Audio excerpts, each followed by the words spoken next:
Actually, মই বলিউডৰ কাৰণে অফাৰ পাই উঠিছো কিন্তু মই নগলো বিকজ হেতু সময়ত মই বৈদেশীখন কৰি আছিলো হেল্ল' বন্ধুসকল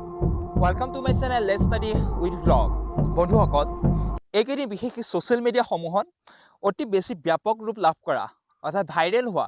অসমৰ দুগৰাকী বিশেষ ব্যক্তি যাৰ কথা আপোনালোকে নিশ্চয় গম পাইছে ইতিমধ্যে সুমি বৰা আৰু হিমাশ্ৰী কলিতা বিভিন্নজনে বিভিন্ন ৰূপত ট্ৰল কৰিছে ৰ'ষ্ট কৰিছে যিকিনো বন্ধুসকল তেওঁলোকৰ ওপৰত মই আৰু কেইটামান কথা ক'ব বিচাৰিছোঁ আপোনালোকক ডেছক্ৰিপশ্যনত মই এটা লিংক ৰাখিছোঁ ইতিমধ্যে মই কেইটামান কথা তাত সংযোজন কৰিছিলোঁ তথাপি আজি আৰু দুটামান কথা আপোনালোকৰ আগত অৱগত কৰে যিকিনো বন্ধুসকল ইতিমধ্যে আজি কেইদিনমানটো হৈ গৈছে এই দুটা বিষয়ৰ ওপৰত কি কাৰণে ট্ৰল কৰিবলগীয়া হৈছে এইখিনি সঁচাকৈ বহুত দুৰ্ভাগ্যজনক বন্ধুসকল যি কি নহওক চেনেলটো ছাবস্ক্ৰাইব কৰি কাষত থকা বেল আইকনটো ক্লিক কৰি থ'বলৈ নাপাহৰিব আমাৰ আপডেটসমূহ পাবলৈ আহিছোঁ মূল কথাখিনিলৈ প্ৰথম কথা হৈছে তেওঁলোকে যিখিনি কথা কৈছিলে এই এক্সিডেণ্টটোৰ আগত যিখিনি কথা কৈছিলে সেই সময়ত আপোনালোকে যেনে মন কৰে তেওঁলোকৰ যিটো লুকিং ষ্টাইল কথা কোৱাৰ যিটো লুকিং ষ্টাইল হয় সেইটোতো ডিফাৰেঞ্চ আছিলে আৰু তাৰপিছত যেতিয়া এই ঘটনাটো ঘটি গ'ল ঘটনাটো ঘটাৰ পিছত যেতিয়া তেওঁলোকে ভুল স্বীকাৰ কৰিলে তেতিয়া তেওঁলোকৰ যিটো লুকিং ষ্টাইল কথা কোৱাৰ যিবিলাক ষ্টাইল সেইটো একেবাৰে সলনি হৈ গ'ল মানে ইয়াত আপুনি এটা কথা মন কৰক মানে এটা এক্সিডেণ্টৰ মানুহক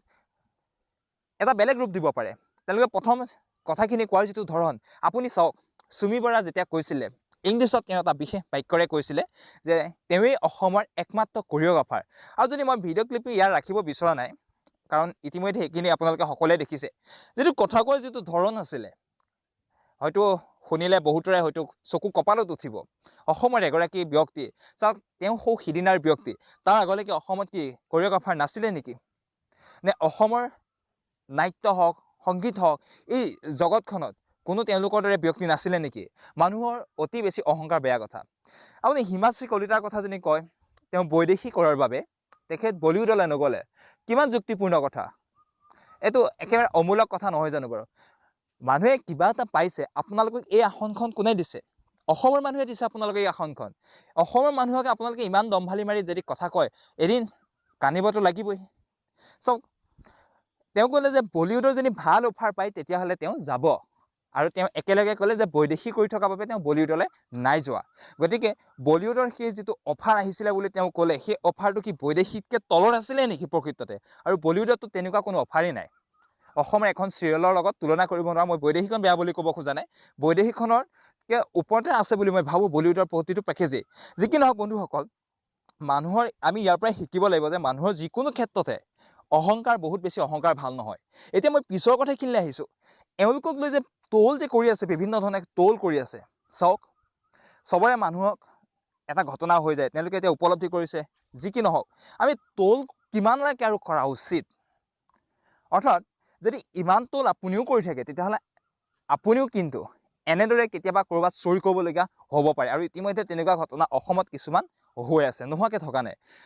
আৰু মই ভিডিঅ'টোৰ জৰিয়তে আপোনালোকক অনুৰোধ কৰিছোঁ কাৰণ ইমান দিনেতো হৈ গ'ল আৰু ইয়াৰ পিছত আপোনালোকে বিশেষ ট্ৰল নকৰিলেও মই হ'ব বুলি ভাবিছোঁ কিন্তু ট্ৰল কৰাৰ কিছুমান ধাৰা আছে চাওক যোগাত্মক হ'ব লাগে কিছুমান কথা কিন্তু এতিয়া মই দেখিছোঁ কিছুমানে ইমান বেয়া ব্যৱহাৰ কৰি কিছুমানে অশ্লীল কিছুমান ৰূপ দি এই ভিডিঅ'বিলাকত ট্ৰল কৰি আছে তাৰ লগত বিভিন্ন ধৰণৰ মানুহক সামৰি লৈছে চাওক গালি চবেই পাৰিব পাৰে আৰু মানুহে হয়তো আটাইতকৈ সহজতে এই কামটোৱে কৰিব পাৰে গালি পৰা কামটোৱে গতিকে মই ভাবিছোঁ ইমানতে এইখিনি এৰি হয় তেওঁলোকে নিশ্চয় উপলব্ধি কৰিছে আৰু এতিয়াও যদি কিবা ক'বলগীয়া থাকে আপোনালোকে যোগাত্মকভাৱে মানুহে ক'ব লাগে বুলি মই ভাবোঁ বহুত বেছি অশ্লীল ৰূপ দিয়াটো বহুত ভাল কথা নহয় যিয়ে নহওক আপুনি ফেচবুকত কমেণ্ট এটা দিয়ক হোৱাটছআপত কিবা এটা বনাওক বা ইউটিউবত কিবা এটা বনাওক অলপ যোগাত্মক হ'লে ভাল বুলি ভাবোঁ যি কি নহওক বন্ধুসকল এই কথাখিনি ক'বলৈহে মই আহিছিলোঁ যে অতি অহংকাৰ ভাল নহয় তেওঁলোকৰো অতি অহংকাৰ ভাল নহয় আৰু যিসকলে ট্ৰল কৰি আছে তেওঁলোকেও অহংকাৰ এটা মনোভাৱ লৈ ট্ৰল কৰি অতিপাত অশ্লীল ৰূপ প্ৰদান কৰাটো কিন্তু ভাল কথা নহয় তেনেকৈ তেওঁলোকে যেনেকৈ চৰি কৈছে হয়তো এনেকৈ ট্ৰল কৰি থাকিলে এওঁলোকেও চৰি ক'ব লাগিব কেলৈ কৈছোঁ কাৰণ সকলোৱে এটা নিৰ্দিষ্ট সীমাৰেখা থাকে কাৰণ মই আগতে এটা উদাহৰণ দিছিলোঁ আগৰ ভিডিঅ'টো মই ডেছক্ৰিপশ্যনৰ লিংকটো দিছোঁ আপুনি চাব যে মহাভাৰতত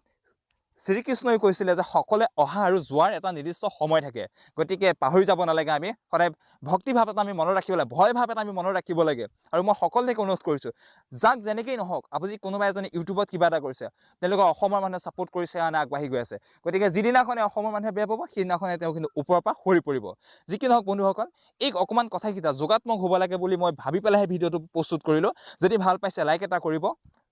কমেণ্ট এটা কৰিব পাৰে অনুভৱখিনি আপুনি জনাব পাৰে যি কি নহওক ভিডিঅ'টো ইমানেই ধন্যবাদ